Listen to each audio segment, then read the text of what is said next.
المرسلين والحمد لله رب العالمين. الفاتحة. بسم الله. الحمد لله رب.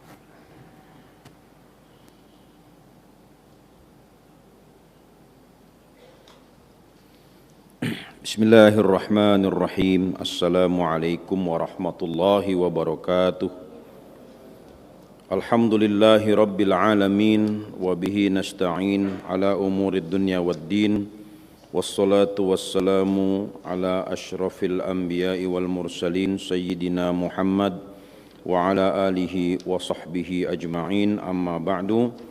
فقال الله تعالى في القرآن الكريم أعوذ بالله من الشيطان الرجيم بسم الله الرحمن الرحيم لن ينال الله لحومها ولا دماؤها ولكن يناله التقوى منكم وقال أيضا وما أمروا إلا ليعبدوا الله مخلصين له الدين خنفاء ويقيموا الصلاة ويؤتوا الزكاة وذلك دين القيمة وقال رسول الله صلى الله عليه وسلم إذا مررتم برياض الجنة فارتعوا قالوا وما رياض الجنة يا رسول الله قال حلق الذكر رواه البخاري ومسلم صدق الله وصدق رسول الله صلى الله عليه وسلم.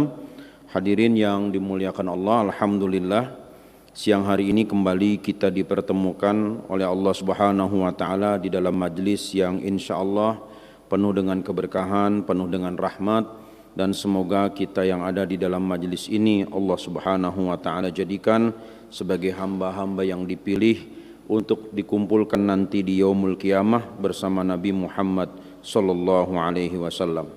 Hadirin yang dimuliakan Allah, saya akan bacakan beberapa bagian dari kitab Al-Adhkar atau kitab tentang zikir-zikir yang dihimpun oleh Al-Imam An-Nawawi, seorang ulama hadis dan juga ulama fikih dari mazhab Syafi'i.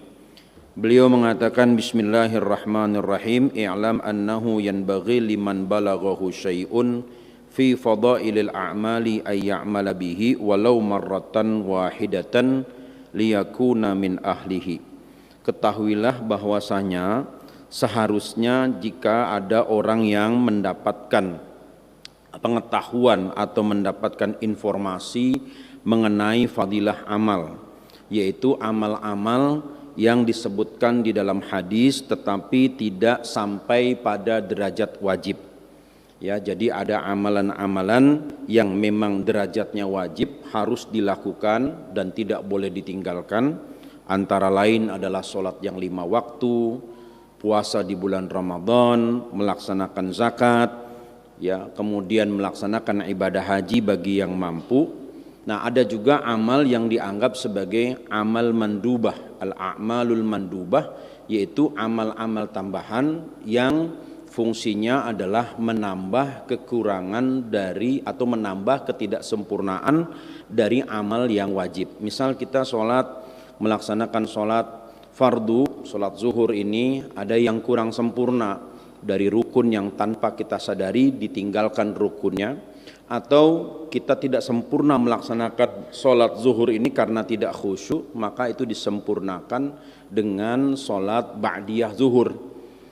Atau kita melaksanakan sholat qobliyah asar. Nah, itu tujuan dari amal-amal atau sholat-sholat sunnah itu adalah menyempurnakan kekurangan dari sholat wajib.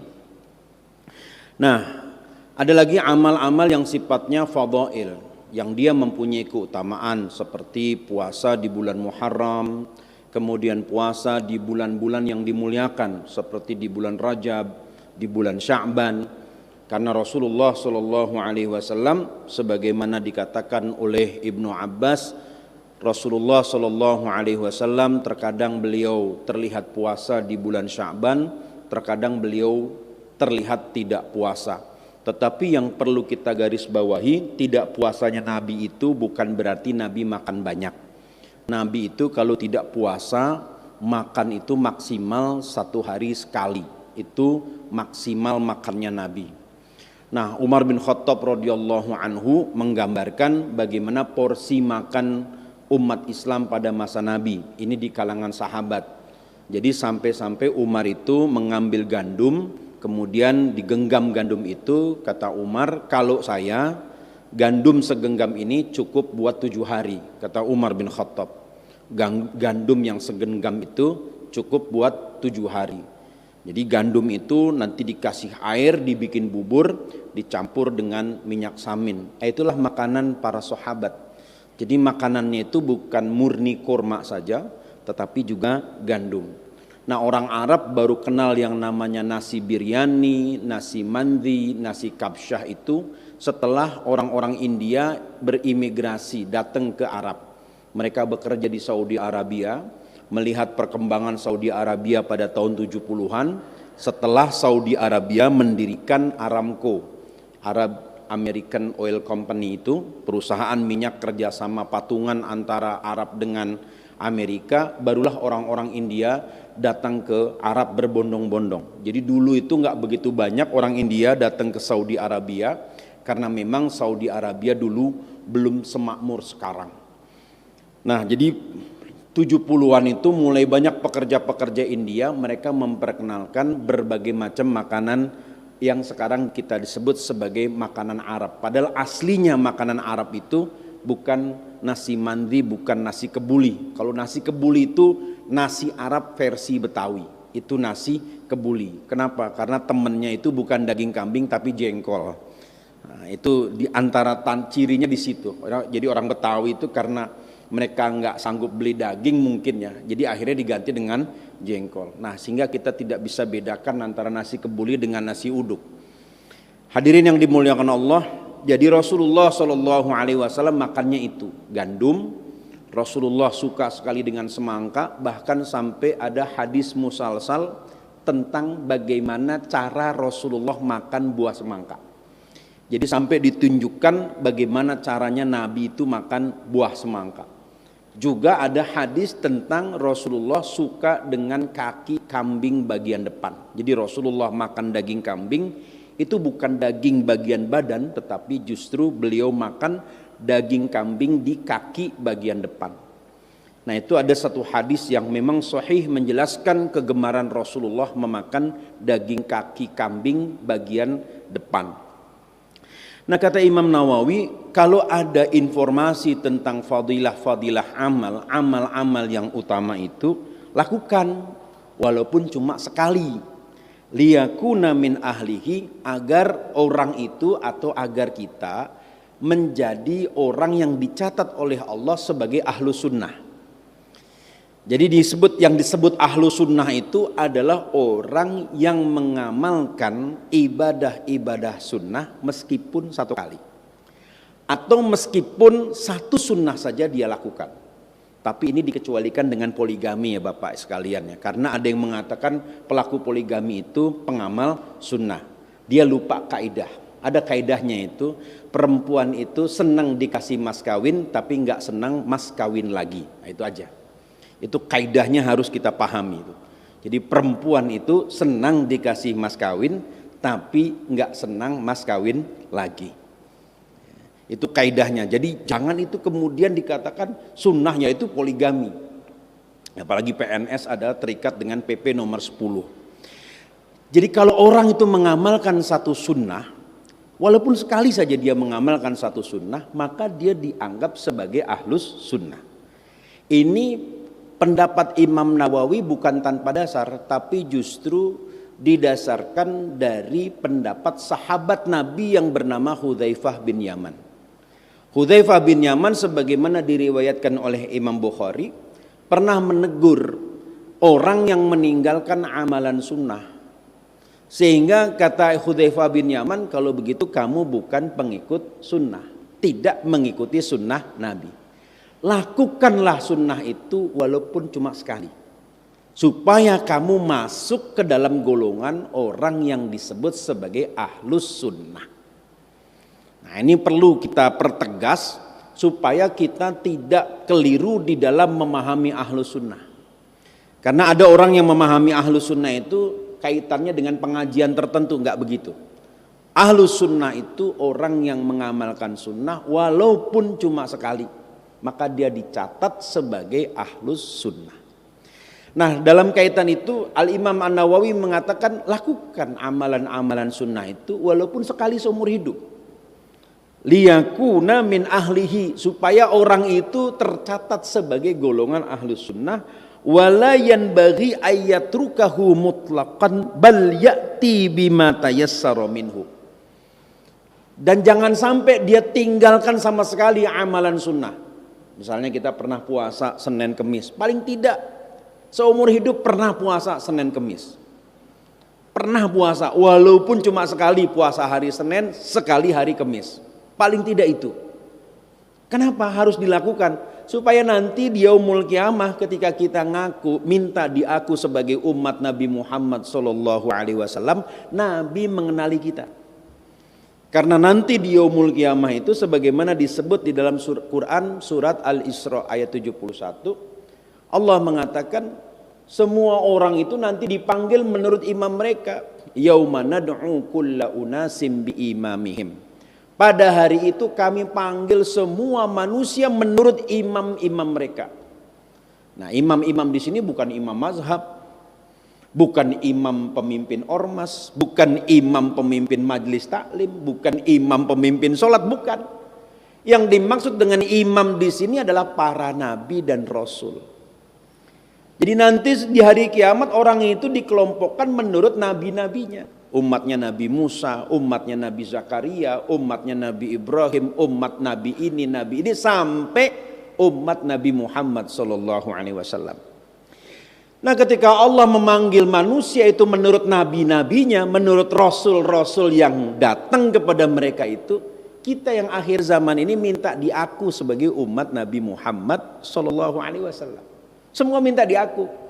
Kita akan panggil itu Nabi Muhammad, ya Rasulullah saya umatmu, ya Rasulullah saya umatmu. Ada yang dikenal oleh Nabi dan ada yang tidak dikenal oleh Nabi. Yang dikenal oleh Nabi tentunya adalah orang yang pernah mengamalkan sunnah Nabi selama hidupnya. Dia pernah mengamalkan, apalagi dia selalu mengamalkan sunnah Nabi. Masya Allah. Orang yang bisa mengamalkan sunnah Nabi ini cuma para waliullah, para wali ini yang bisa mengamalkan sunnah Nabi. Sunnah Nabi banyak. Sunnah Nabi kalau kita hitung mulai dari bangun tidur sampai tidur lagi itu banyak banget. Nabi itu sebelum tidur wudu. Sebelum tidur Nabi sholat. Sebelum tidur Nabi istighfar 100 kali. Sebelum tidur Nabi itu muhasabah. Sebelum tidur Nabi membaca muawwidzatain, Al-Falaq dan An-Nas. Membaca kulhu. Lalu kemudian beliau meruqyah, menjampi dirinya, ditiup itu di tangan, dibaca, kemudian diusap ke seluruh badan. Baca qul a'udzu birabbil falaq min syarri ma khalaq wa min syarri ghasikin idza waqab wa min syarri nafasati fil 'uqad. Baca qul a'udzu birabbin nas malikin nas. Setelah itu ditiup, diusap ke wajahnya, diusap ke seluruh badannya. Maka Rasulullah mengatakan siapa yang melakukan itu maka tidurnya akan dijaga oleh Allah Subhanahu wa taala. Enggak mungkin iblis atau setan itu masuk ke dalam mimpinya atau mengganggu tidurnya. Kalau kita lihat di YouTube kan ada itu penampakan ketika orang tidur. Ada yang ketika tidur selimutnya ditarik oleh bangsa jin.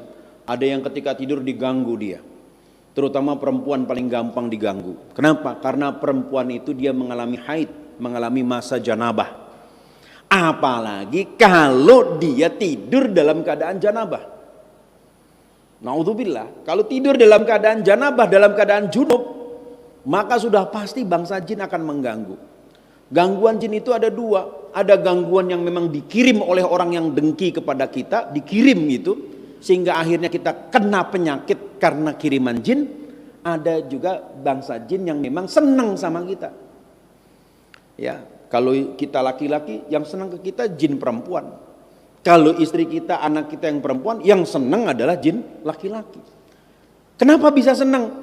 Karena bisa jadi nggak pernah zikir, nggak pernah baca subhanallah, nggak pernah istighfar, nggak pernah dia membaca muawwidzatain, nggak pernah dia baca ayat kursi setelah sholat, atau tidak pernah membaca doa-doa perlindungan di waktu pagi maupun di waktu sore. Maka gampang dia diganggu oleh makhluk-makhluk halus. Ya, ciri-cirinya banyak orang itu kalau gampang terkena gangguan jin itu ada ciri-cirinya, mudah marah, mudah emosi, gampang terpantik dan sebagainya. Ya kan, kepala sering pusing, apalagi kalau lihat ATM di pertengahan bulan. Itu sudah terkena gangguan jin itu. Ya kan, kalau lihat ATM, loh kok saldonya di bawah 1 juta, langsung pusing. Nah itu obatnya cuma satu, yaitu obat merah. Nah dikatakan lagi di qaulin Nabi, atau dia melakukan amal sunnah yang paling gampang. Misalnya kita mau sholat bawa siwak, sebelum sholat siwak, itu yang paling gampang. Itu sudah disebut sebagai ahlus sunnah. Nanti insya Allah begitu di yaumul qiyamah kita minta diaku oleh Nabi, Nabi ngenalin, oh iya kamu yang dulu sering ngamalkan ini. Kenapa Nabi tahu? Karena di dalam hadis riwayat Bukhari, Nabi mengatakan, riwayat Imam Baihaqi, Nabi mengatakan, fa inna a'malakum tu'riduni. Karena semua amal kalian itu dilihatkan kepada saya, kata Nabi. Ada malaikat yang melaporkan kepada Nabi, ya Rasulullah, fulan bin fulan melakukan amal ini. Fulan bin fulan ini pegawai di Kemenpu, ya Rasulullah, dia rajin mengamalkan ini. Maka Rasulullah mengatakan, hamidullah ta'ala, aku memuji Allah dan bersyukur kepada Allah kalau ada umatku yang mengamalkan sunnah. Tapi kalau dilihatkan umatku ini, amalan umatku dia berbuat maksiat, istaghfartullah ta'ala, aku mintakan ampunan kepada Allah buat umatku itu. Ini di dalam hadis riwayat Baihaqi, hadisnya sahih. Jadi Rasulullah itu selalu dilaporkan. Lalu bagaimana caranya? Kan jutaan. Ya mekanismenya tentu pakai mekanisme yang sudah Allah tentukan, bukan pakai mekanisme menurut kita. Ya, bagaimana informasi itu bisa disampaikan ke Nabi? Alamnya sudah lain, lebih canggih daripada yang kita bayangkan. Ya kalau Bank Mandiri misalnya dia bisa mengolah transaksi 20 juta transaksi dalam 5 menit. Itu Bank Mandiri bisa mengolah transaksi 20 juta transaksi dalam waktu 5 menit. Apalagi bank goib, apalagi di alam goib sana, wallahu alam, kita nggak tahu bagaimana caranya disampaikan informasi itu kepada Nabi Muhammad sallallahu alaihi wasallam. Jadi kita lakukan amal karena Rasulullah mengatakan, idza amartukum bi syai'in fa'tu minhu mastata'tum. Di dalam hadis sahih yang diriwayatkan oleh Imam Bukhari, Muslim, At-Tirmidzi dan An-Nasa'i, Rasulullah mengatakan, kalau aku perintahkan kepada kalian untuk melakukan satu amal, fa'tu bihi mastata'tum. Lakukan amal itu sebisa kamu. Lakukan sebisanya. Bisanya sekali, bisanya 2 kali, bisanya 3 kali, ya 3 kali. Misalnya Nabi melakukan puasa Senin Kemis, kita cuma bisa sebulan itu 1 kali, hari Senin saja. Insya Allah Allah akan berikan balasan dari amal yang kita lakukan. Hadirin yang dimuliakan Allah, dalam kesempatan selanjutnya Imam An-Nawawi juga mengatakan, qalal ulama'u minal muhaddisina wal fuqaha'i wa ghairihim. Para ulama dari kalangan muhaddis, ahli hadis, ulama ahli fikih berpendapat, yajuzu wa yustahabbul amalu fil fadaili wat targhibi wat tarhibi bil hadisid dhaif. Ulama berpendapat, ulama kalangan ahli hadis, kalangan ahli fikih mengatakan boleh dan dianjurkan melakukan amal dalam kaitannya dengan fadilah, dalam kaitannya dengan anjuran motivasi untuk melakukan kebaikan, bil hadisid dhaif, dengan hadis dhaif. Oh nggak bisa Pak, itu harus hadis sahih. Nanti dulu kita belajar dulu ilmu hadis sehingga kita bisa tahu kapan kita boleh menggunakan hadis dhaif dan kapan kita harus menggunakan hadis sahih. Nah kalau kita nggak ngerti ilmu hadis, langsung dibantah pendapat ini. Padahal Imam An-Nawawi menyampaikan secara jujur bahwa para ulama dari kalangan ahli hadis dan ahli fikih membolehkan amal dengan hadis dhaif dalam kaitannya dengan keutamaan. Misalnya keutamaan bulan nisfu Sya'ban, orang mau puasa, orang mau ibadah di dalam nisfu Sya'ban, boleh, karena walaupun hadisnya dhaif tetap dia hadis. Kenapa kok boleh? Insya Allah pada pertemuan yang akan datang akan dijelaskan kenapa para ulama membolehkan menggunakan hadis dhaif.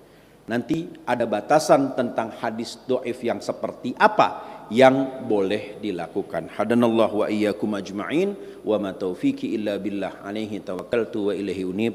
Wassalamu